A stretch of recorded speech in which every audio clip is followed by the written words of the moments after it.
Hi అండి, welcome to Anu creations. Morning చెప్పాను కదా, థ్రెడ్ వర్క్ అది ఎలా చేసుకోవాలి, థ్రెడ్ పైపింగ్ అని ఇది ఎలా వేసుకోవాలి అనేది చూపెడతానని. ఇప్పుడైతే ఈ వీడియోలో అయితే థ్రెడ్ పైపింగ్ అనేది చూసుకుందామండి. చూడండి, థ్రెడ్ పైపింగ్ అనేది వేసాను, ఎంత బాగా వచ్చిందో, నీట్గా వచ్చింది. కుట్ట అనేది ఎక్కడ ఏమాత్రం జరగకుండా చాలా బాగా వస్తుంది. చూడండి ఏ విధంగా వేసుకోవాలనేది ఇప్పుడైతే చూద్దాము. మనము ఫస్ట్ థ్రెడ్ అనేది తీసుకోవాలి కదా. ఇప్పుడు మన లాస్ట్ పార్ట్ అవుట్లైనింగ్ వేస్తుంది కదా. మనకు అవుట్లైనింగ్ వేసే ముందు మనకు ఫస్ట్లో మన మెజర్మెంట్ సైజ్ కోసం అయితే మన స్టిచ్ అయితే వేసుకుంటుంది కదా, ఆ మెజర్మెంట్ సైజుని బట్టి దాని మీద అయితే థ్రెడ్ అయితే ఉంచాలి. థ్రెడ్ అనేది ఉంచి మనకు ఆ థ్రెడ్ ఉంచినాక మనం ఒక 2-3 స్టిచ్ చేసినాక సేమ్ అదే విధంగా ఇట్లా నెక్ దగ్గర అయితే చాలా పర్ఫెక్ట్గా అయితే పట్టుకోవాలండి. మనం ఇట్లా పట్టుకోవడం వల్లనే మనకు స్టిచ్ అనేది చాలా దగ్గర నుండి అయితే కదలకుండా, థ్రెడ్ కదలకుండా అయితే పట్టుకోవాలి. నెక్ రౌండ్ తిరిగే కాడైతే మెయిన్గా పట్టుకోవాలి. ఇట్లా పట్టుకొని ఉండడం వల్లనే మనము నెక్ అనేది జరిగిపోకుండా అవుట్లైనింగ్ అనేది మిస్ కాకుండా ఉంటుంది. చాలా బాగా వస్తుంది వర్క్ అనేది. చూడండి, స్ట్రైట్గా వచ్చిన కాడైతే ఏం పర్లేదండి. ఇట్లా రౌండ్గా వచ్చిన కాడనైతే చాలా మెయిన్గా అయితే పట్టుకొని ఉండాలి. చాలా జాగ్రత్తగా అయితే ఒక 2 minutes అయితే చాలా జాగ్రత్తగా చూసి పట్టుకున్నామంటే మనకు వర్క్ అనేది ఫినిషింగ్ చాలా బాగా వస్తుంది. ఇలా థ్రెడ్ పైపింగ్ అనేది వేసామంటే మనకు మొగ్గం లుక్ అనేది వస్తుంది, చాలా బాగా ఉంటుంది. మనకి బ్లౌజ్ స్టిచ్ చేసినా కానీ మనకి మొగ్గం ఫినిషింగ్ లాగా చాలా బెత్తుగా మంచి కనబడుతుందండి. చూడండి, చాలా బాగా వస్తుంది. ఇప్పుడు నేనైతే ఇలా స్ట్రైట్గా పైపింగ్ అనేది థ్రెడ్ అనేది ఇట్లా పట్టుకొని ఉంటున్నా, స్ట్రైట్గా పట్టుకొని మనకి స్టిఫ్గా అయితే పట్టుకొని ఉండాలి. మనకి ఏ విధంగా అదే స్టిచ్ చేసుకుంటూ వస్తూ ఉంటుంది మిషన్. ఇట్లా కాసేపు పట్టుకున్నామంటే మన ఫినిషింగ్ అనేది వస్తూ ఉంటుంది. కానీ ఈ థ్రెడ్ పైపింగ్ అనేది అన్ని డిజైన్స్కి అయితే యూజ్ కాదండి, కొన్ని డిజైన్స్కి అయితే మనకు వేసుకోవచ్చు. డబల్ థ్రెడ్ వచ్చిన వాటికి ఇంకా చాలా బాగా లుక్ వస్తుంది. ఎందుకంటే కొన్ని స్టిచ్చెస్ అనేది దగ్గరలో ఉంటుంది కాబట్టి థ్రెడ్ వేయడానికి కూడా వీలు ఉండదు. కొన్ని స్టిచ్చెస్ అనేది దూరంగా ఉంటుంది కాబట్టి మనము థ్రెడ్ వేసుకోవచ్చు అండి. డిజైన్ బట్టి మనము థ్రెడ్ పైపింగ్ వస్తుందా లేదా అనేది అయితే చెక్ చేసుకోవాలి. ముందు చెక్ చేసుకున్న తర్వాత థ్రెడ్ పైపింగ్ వస్తే మనం వేసుకోవచ్చు అండి థ్రెడ్ పైపింగ్. లేదంటే మనకు కొన్ని డిజైన్స్ గొలుసు కుట్ట అని, మామూలు కుట్ట అని ఇట్లా వస్తూ ఉంటాయి, క్రాస్ కుట్ట అని వస్తూ ఉంటాయి కదా, వాటికైతే ఇట్లా థ్రెడ్ పైపింగ్ అనేది కుదరదు కదా మనకి. ఇట్లా ఇది వచ్చినాక మనకి ఇట్లా స్ట్రైట్గా వచ్చినాక ఇది కూడా చాలా చిన్న సైజులో కూడా వస్తుందండి కుట్టు. ఆ వచ్చిన దానికైతే వీలు కాదు, కొంచెం పెద్ద సైజులో వచ్చిన వాటికైతే ఇట్లా వస్తుంది, చాలా బాగా వస్తుంది. డిజైన్ బట్టి అయితే సెలెక్ట్ చేసుకోవచ్చు అండి. ఇది ఇట్లా స్ట్రైట్గా పట్టుకొని అయితే ఉండాలి. 2 minutes అట్లా పట్టుకొని ఉండమంటే మన వర్క్ అనేది బాగా వస్తుందండి. ఎంత వర్క్ ఫినిషింగ్ నీట్గా ఇస్తే అంత కస్టమర్ అయితే అట్లా మనకి ఇంకా ఎక్కువ కస్టమర్స్ తెచ్చుకోవడానికి అయితే ఇలా చేసుకోవచ్చండి.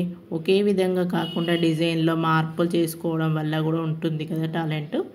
అలా అని మనం యూజ్ చేసుకోవచ్చండి. డిజైన్స్ అంటే ఏ విధంగా అంటే మనం ఎన్ని రకాలుగా మార్చుకోవాలనుకుంటే ఆ విధంగా మార్చేసుకోవాలండి. మనం ఉన్న దానిలో ఏ విధంగా మార్చాలంటే ఆ విధంగా మార్చడంలోనే ఉంటుంది కదా. అందుకోసమని మనం ఇట్లా అయితే చేసుకోవచ్చు. కొన్ని డిజైన్స్ బట్టి ఇట్లా లుక్ వస్తుంది. చూడండి, నేనైతే చివరి దాకా అయితే పట్టుకొని ఉన్నాను. చివరి దాకా అయితే ఇట్లా స్ట్రైట్గా పట్టుకొని మనం స్లోగా అనేది వేసుకోవాలి. మనకు ఇప్పుడు మిషన్ టెన్షన్ వచ్చేసి కూడా కొంచెం స్లోగా పెట్టుకోవడం వల్ల మనకు థ్రెడ్ అనేది పట్టుకోవడానికి ఈజీగా ఉంటుంది. మనకు జరిగిపోకుండా మనకు స్టిఫ్గా అయితే ఉంటుందండి. చాలా బాగా వస్తుంది ఇట్లా వేసుకోవడం వల్ల. చూడండి ఎంత బాగా వచ్చిందో మీకైతే.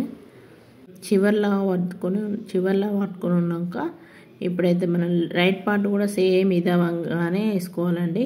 ఇట్లా రైట్ పార్ట్ లెఫ్ట్ పార్ట్ వేసుకున్న తర్వాత మనకు లెఫ్ట్ పార్ట్లో ఏమన్నా తేడా అనిపిస్తే మళ్ళీ చివర్లో వచ్చినప్పుడు థ్రెడ్ పైపింగ్ అనేది బయటికి ఏమన్నా కనిపిస్తే మనం మళ్ళీ చివరి నుంచి అయితే వేసుకోవచ్చండి. చివరి నుంచి స్టిచ్చెస్ అనేది వేసుకొని ఒక 4-5 స్టిచ్చెస్ వేసుకున్నామంటే మళ్ళీ దాని మించి వెళ్ళి మొత్తం టోటల్లీ కంప్లీట్గా కనబడకుండా అయితే ఉంటుంది.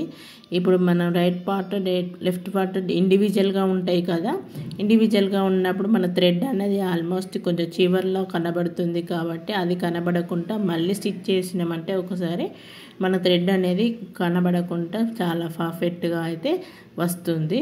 చూడండి ఇప్పుడు థ్రెడ్ పైపింగ్ అయితే మొత్తం నీట్ ఫినిషింగ్తోనే వచ్చింది కదా. చూడండి ఇక్కడ ఏ విధంగా వచ్చిందో. నేనైతే ఇలా అయితే యూజ్ చేశాను. ఇలా యూజ్ చేయడం వల్ల మన కస్టమర్స్ కూడా చాలా హ్యాపీగా ఫీల్ అవుతారు కదా. కొంతమంది అంటూ ఉంటారు, ఏముంది డిజైన్ మనకి ఇట్లా మిషన్ పెట్టేసి సెట్టింగ్ చేసేసి వదిలేస్తే అయిపోతుంది, అదే వేసుకుంటుంది కదా అని. అలా ఉండదండి. మనకి మిషన్ వర్క్ అనేది ఏ వర్క్లోనైనా కానీ మనం చేసే చేతల బట్టే ఉంటుందండి. ఏదైనా కానీ చేయంది అయితే వీలు కాదు కదా. చేయంది అయితే ఏ వర్క్ అనేది ఉండదండి. మనకు అలా ఉంటుంది వర్క్ అనేది. ఇది నేనైతే ఉషా 550 అండి. ఈ మిషన్కి అయితే పార్ట్స్ అయితే యూజ్ చేసుకుంటూ పెట్టాలి. మనకు left part, right part, hands ఇట్లా పార్ట్ ఇండివిజువల్గా యూజ్ చేసుకుంటూ మనం సెట్టింగ్ చేసినప్పుడల్లా మనకు టైం అయితే తీసుకుంటుంది. ఆ విధంగా టైం సెట్ చేసి మనకి ఏమన్నా రావడం థ్రెడ్ అయినా కట్ అయినా కానీ మనం చూసుకుంటూ ఉండాలి. ఏ వర్క్ అయినా కానీ మనం పెట్టేయంగానే వర్క్ అనేది రాదు కదా. ఎప్పుడైతే లెఫ్ట్ పార్ట్ అనేది పెట్టేసానో చూడండి, లెఫ్ట్ పార్ట్ థ్రెడ్ కూడా ఇప్పుడు మొత్తం వర్క్ ఫినిష్ అయిపోయాక థ్రెడ్ అయితే పెట్టేశాను. ఇట్లా థ్రెడ్ పెట్టేసి మనం పట్టుకొని ఉన్నాను చూడండి. సేమ్ ఇప్పుడు మన లెఫ్ట్ పార్ట్లో ఏ విధంగా పెట్టామో సేమ్ రైట్ పార్ట్లో కూడా అదే విధంగా ఇట్లా థ్రెడ్ ఉంచుకొని మనము ఫస్ట్ స్టిచ్ అయితే ఇట్లా వేసుకోవాలి. మన థ్రెడ్ అనేది కనబడకుండా ఒకసారి మళ్ళీ వెనుకకి వచ్చి మళ్ళీ థ్రెడ్ వేసుకొని మళ్ళీ ఇట్లా రౌండ్ దిగే కాడైతే జాగ్రత్తగా పట్టుకొని అయితే ఉండాలి. ఇట్లా మనం కుట్టు ఏ విధంగా ఉందో అదే మాదిరిగా కుట్టు మీదకి వెళ్ళే థ్రెడ్ అనేది ఉంచుకోవాలి. థ్రెడ్ పైపింగ్ అనేది ఉంచుకొని ఉంటే మనకి థ్రెడ్ పైపింగ్ ఈజీగా వేసుకోవచ్చు. ఏమాత్రం థ్రెడ్ మీద పడ్డా కానీ మనకు కుట్టు అనేది మనకు వర్క్ అనేది కొంచెం నీట్గా కనిపించకపోవచ్చు. అందుకోసమని నీట్గా కనిపించడానికి మనకు థ్రెడ్ అయితే మన కుట్టు మాదిరి మీద ఎట్లయితే పెట్టేసుకొని ఉంచుకోవాలి. ఇదే విధంగా మనం గమ్ పెట్టి కూడా అతకబెట్టచ్చండి. గమ్ పెట్టి ముందు గమ్ము పెట్టి థ్రెడ్ అనేది పెట్టుకొని తర్వాత ఇట్లా థ్రెడ్ వేసుకోవచ్చు. కానీ గమ్ము పెట్టడం వల్ల ఏమవుతుందంటే మన మిషన్కి కిందికి మీదికి నీడిల్ అనేది దిగుతుంది. కాబట్టి గమ్ అనేది మిషన్ నీడిల్కి అంటుకోవడం వల్ల థ్రెడ్ మళ్ళీ నెక్స్ట్ వేసే డిజైన్ అనేది మనకి థ్రెడ్ కట్ అవుతూ ఉంటుంది. మాటికి థ్రెడ్ అనేది కట్ అవుతూ ఉంటుంది. అందువల్ల మనం గమ్ము పెట్టకుండా ఉండడం వల్ల సాఫ్ట్గానే ఉంటుంది. ఎందుకంటే మనం గమ్ము పెట్టడం వల్ల మిషన్కి నీడిల్కి అంటుకోవడం ఇంతేనండి. ఇలా థ్రెడ్ పైపింగ్ వేసుకున్నామంటే చాలా బాగా వస్తుంది. మా వీడియో కనుక నచ్చినట్లయితే లైక్ చేయండి, షేర్ చేయండి. కొత్తగా ఎవరైనా మా వీడియో కనుక చూస్తున్నట్లయితే సబ్స్క్రైబ్ అయితే చేసుకోండి ఫ్రెండ్స్. చూడండి ఇక లెఫ్ట్ రైట్ పార్ట్ కూడా కంప్లీట్గా ఇలానే పట్టుకొని ఉండాలి. సేమ్ ఈ విధంగా ఇలా వేసామంటే మనకు వర్క్ అనేది పర్ఫెక్ట్గా వస్తుంది.